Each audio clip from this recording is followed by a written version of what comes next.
Madame, Monsieur, bonjour. Comme chaque année en période estivale, de nombreux pays vont devoir faire face aux incendies, aux feux de forêt. Le risque augmente avec la sécheresse, mais aussi la canicule.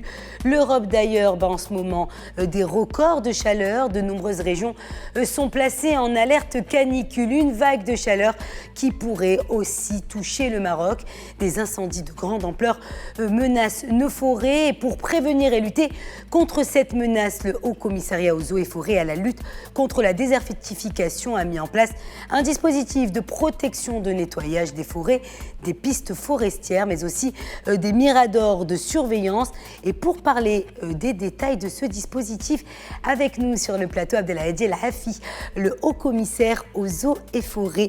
Bonjour Abdelhadi El Hafi. Bonjour. Merci d'avoir accepté notre invitation. Merci pour l'invitation. Alors tout d'abord, quel bilan pouvez-vous faire du dispositif 2019, un dispositif qui est en vigueur depuis le mois de mai et qui le restera jusqu'en octobre prochain? Le dispositif structurel, c'est-à-dire la façon d'intervenir, d'agir et de gérer les forêts, donc soit au niveau préventif, c'est-à-dire pour prévenir que les feux de forêt ne se produisent pas, et le dispositif aussi en matière de lutte contre les incendies de forêt, quand le feu éclate, est un dispositif qui est en vigueur depuis pratiquement une dizaine d'années selon le nouveau schéma du plan directeur de lutte contre les incendies.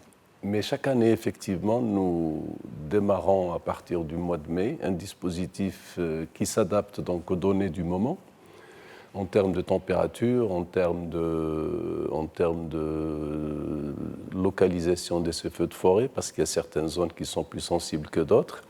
Et le Haut-Commissariat intervient avec l'ensemble de ses partenaires. Il n'est pas le seul. Il intervient donc avec les forces royales air, la gendarmerie royale, la protection civile, les autorités locales. Donc il y a beaucoup de partenaires. Et le Haut-Commissariat a pour rôle de coordonner donc tout ce dispositif pour suivre et gérer les feux de forêt, effectivement du mois de mai jusqu'à fin octobre, c'est-à-dire jusqu'aux chutes des premières pluies. Alors, comment vous opérez concrètement pour calculer le risque d'incendie sur le territoire national? Alors, il y a deux niveaux. Il y a d'abord le niveau de prévention, parce que nous savons que les feux de forêt, donc sur les forêts méditerranéennes, est une donnée structurelle, parce qu'il y a une période de rupture relativement longue. Il ne pleut pratiquement pas du mois de mai jusqu'au mois d'octobre. Donc, ce qui fait que lorsque l'année est pluvieuse, il y a des strates herbacées, c'est-à-dire des herbes qui poussent et qui, avec l'avènement de l'été, donc ils se dessèchent et ils deviennent donc autant de points de départ de feux de forêt. Et en même temps, il y a ce que nous assistons d'ailleurs à travers le monde, c'est-à-dire ces changements climatiques qui font que les feux de forêt arrivent un peu partout. Et de ce côté-là, les feux de forêt, c'est un défi permanent. Alors nous intervenons à deux niveaux. Il y a d'abord le niveau préventif. Le niveau préventif, c'est tout ce qui concerne l'aménagement des forêts, c'est-à-dire les pistes forestières, les tranchées par feu, les miradors, les guetteurs, les points d'eau. Enfin, il y a tout un ensemble de dispositifs et qui permet justement de préparer les forêts à ce qu'il n'y ait pas d'incidence ou de point de départ de feu, si vous voulez. Et puis il y a le deuxième dispositif, c'est celui de la lutte contre les feux de forêt. Alors ce dispositif, il est globalement scindé en 4 niveaux. Il y a un niveau donc de gestion habituelle, c'est-à-dire dès qu'un feu éclate, on essaie d'aller l'éteindre avec ce qu'on appelle les VPI, les véhicules de première intervention des eaux et forêts.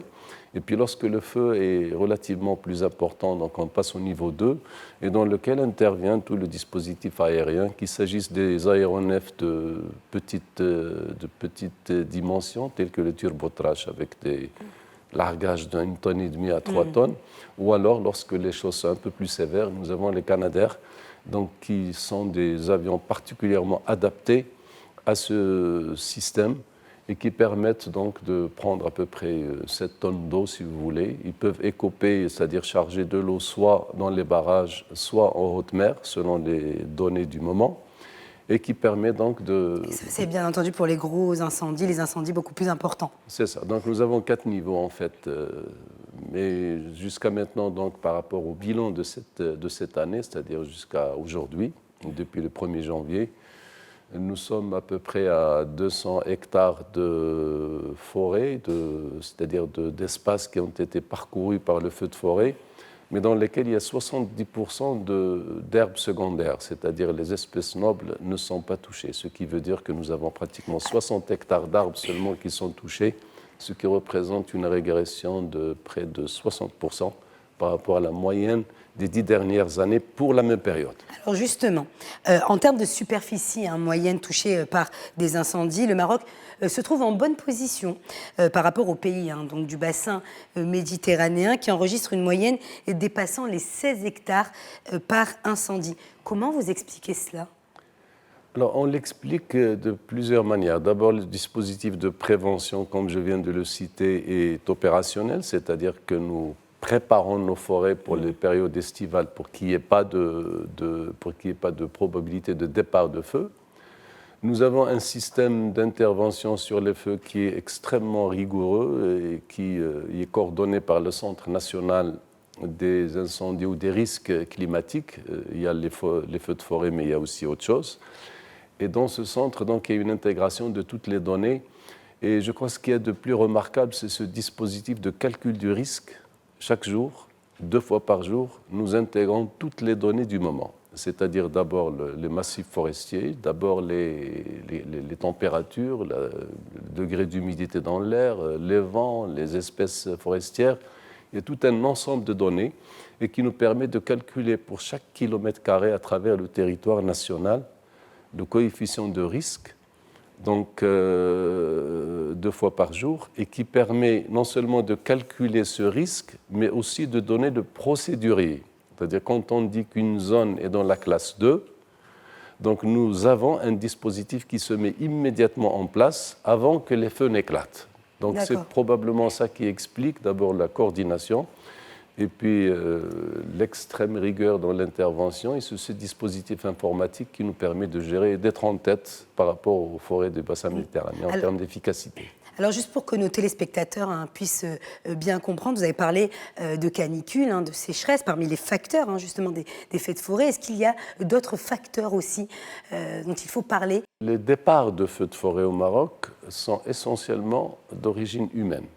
C'est-à-dire à 99% des cas, c'est l'homme qui est à l'origine de ces feux. Souvent par négligence, vous pouvez avoir des automobilistes, par exemple, qui lancent un mégot de cigarette au bord d'une route, ça peut être le point de départ d'un feu de forêt. Vous avez des campeurs, par exemple, qui peuvent laisser des braises dans un espace de camp et puis qui peut être aussi un danger.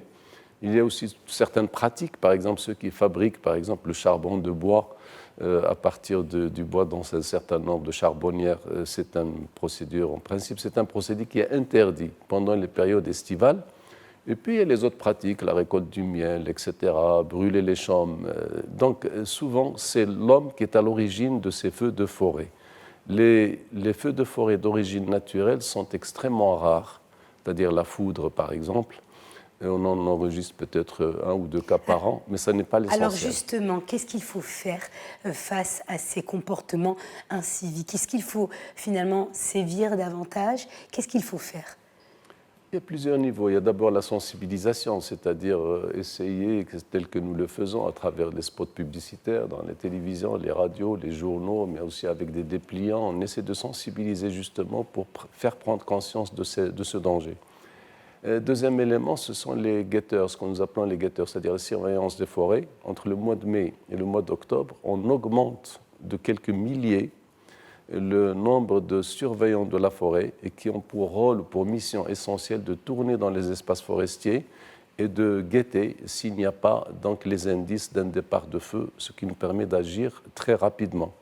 Et il y a en dernier lieu donc, toute l'éducation d'une façon générale, qu'il s'agisse de l'éducation au niveau des écoles, mais aussi à travers la société civile qui est extrêmement active, les associations, les coopératives, qui interviennent et qui nous donnent donc un relais et qui est inestimable au niveau de la prévention. D'accord.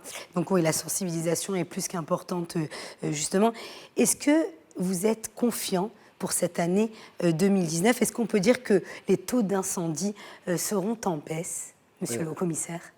Notre confiance est dans la vigilance de tous les instants, c'est-à-dire nous savons que c'est un défi majeur et ça peut arriver n'importe où, n'importe quand. Nous savons qu'il faut être sur un niveau de veille extrêmement élevé Et je crois qu'il ne faut jamais avoir confiance parce que nous ne savons pas comment se comporte, si vous voulez, la météorologie, parce que, vous le savez, avec les changements climatiques, nous rentrons dans des périodes où la prédictibilité devient rare. Et en même temps, nous avons l'apparition d'événements extrêmes, les sécheresses, les températures très élevées, les vents violents. Bon, tout ceci peuvent attiser ou réveiller ou peut-être augmenter le risque de feux de forêt. Merci, Monsieur El Hafi. Je rappelle que vous êtes haut-commissaire aux eaux et forêts et à la lutte contre la désertification. Merci d'avoir accepté notre invitation sur Média Télé. Merci de m'avoir donné la parole. Et merci à vous, chers téléspectateurs, pour votre fidélité. Vous pouvez revoir cette interview sur notre site internet. L'information se poursuit sur notre antenne. Portez-vous bien.